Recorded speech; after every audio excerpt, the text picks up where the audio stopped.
Welcome to Storytime with Mrs. Dixon. In today's story, we are going to see how an 8-year-old girl made an amazing difference in her world. And I wanted to read this story because I want all children to know that you can be the change that you wish to see in this world. Today, I will be reading Until Someone Listens, a story about borders, family, and one girl's mission. It was written by Estela Juarez with Lissette Norman, and it was illustrated by Teresa Martínez. My family used to live together in a house full of love. The yummy smell of my mom's flautas would bring us all to the kitchen. The palm trees outside leaned toward our home like they wanted to come inside and belong. My mom said I got my energy and curiosity from her. My older sister, Pamela, was more like my dad, calm and quiet as a sunset. I could count the words my dad said in a day on 2 hands. But his words were always warm, just like my sister's hugs. I had to go everywhere my mom went because I moved fast like a colibri, a hummingbird. As soon as I woke up, I would take off on a quest for answers. I knew I would find what I needed because, just like my mom, I carried hope in my wings. My mother carried hope in her when she left Mexico, where she was born, to come to the other side of the river in search of a better future. Even though she was young and alone in a new country, my mom was brave and determined to make a new life. She went to high school. She worked as a nanny and a waitress. She dreamed of becoming a lawyer one day. My mom fell in love with someone who fought for the country she was now a part of. He was a United States Marine. A year after they married, my sister arrived. I was born 8 years later. Like a curious little colibri, I would go, go, go. And sometimes, as a family, we would fly together. When I was 4, a man from the government came to our house. He said my mom had to go back to the other side of the river because she wasn't born in this country. From then on, I never left her side. I was scared to know a world without her in it.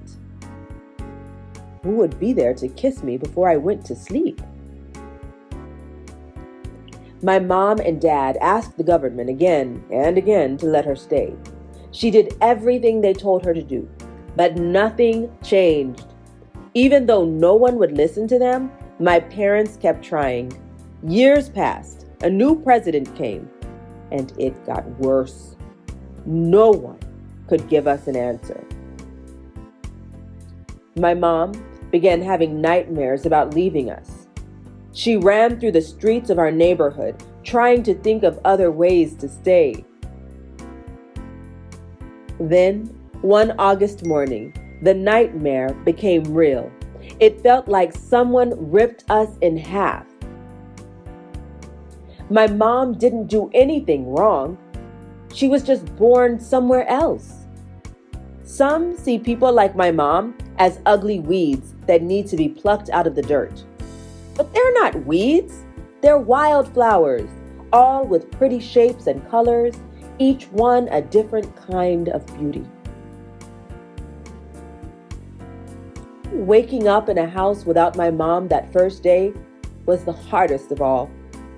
My sister gave me extra hugs and kisses at night. My dad promised, we'll all be together soon. But soon wouldn't come soon enough. Until then, I was a cloud, a gloomy cloud that sits and stays. When I walked by our kitchen, it was quiet. There was no smell of her flautas, no sound of her singing. I missed the feel of my mother's arms around me, her scent, her love. Families should end up how they started, together. We were one family in two countries, but still together in our hearts. At home, my dad and Pamela made me strong enough to fly far. Since my mom couldn't come home, my parents decided I would go live with her for a while. Even though my heart broke a second time when I said goodbye to my dad and my sister, I was excited to see my mom again. But I shouldn't have had to leave my own country just to see her. It wasn't fair. I knew I had to do something. At first, I read. Then I wrote and wrote. It was all I could think to do. I turned what I wrote in my diary into a letter to Congress. I wrote a letter to the president. I wrote letters to newspapers, to anyone who could help, anyone who would listen. When I had to leave my mom again, my quest for answers became more important than ever.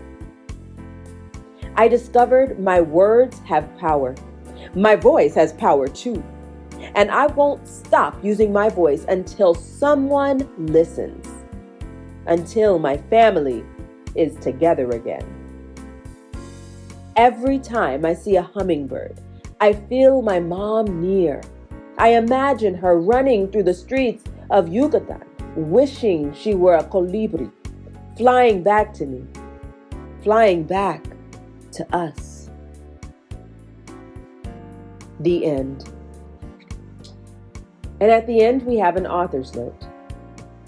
My family, like so many others, was separated by unfair immigration laws. My mom came to the United States in 1998 at the age of 18 in search of a better life. For the next 15 years, she and my father worked to build their American dream in Florida. They started their own business and bought a house where I grew up with my sister and our dog Spot. In 2013, an immigration officer knocked on our door.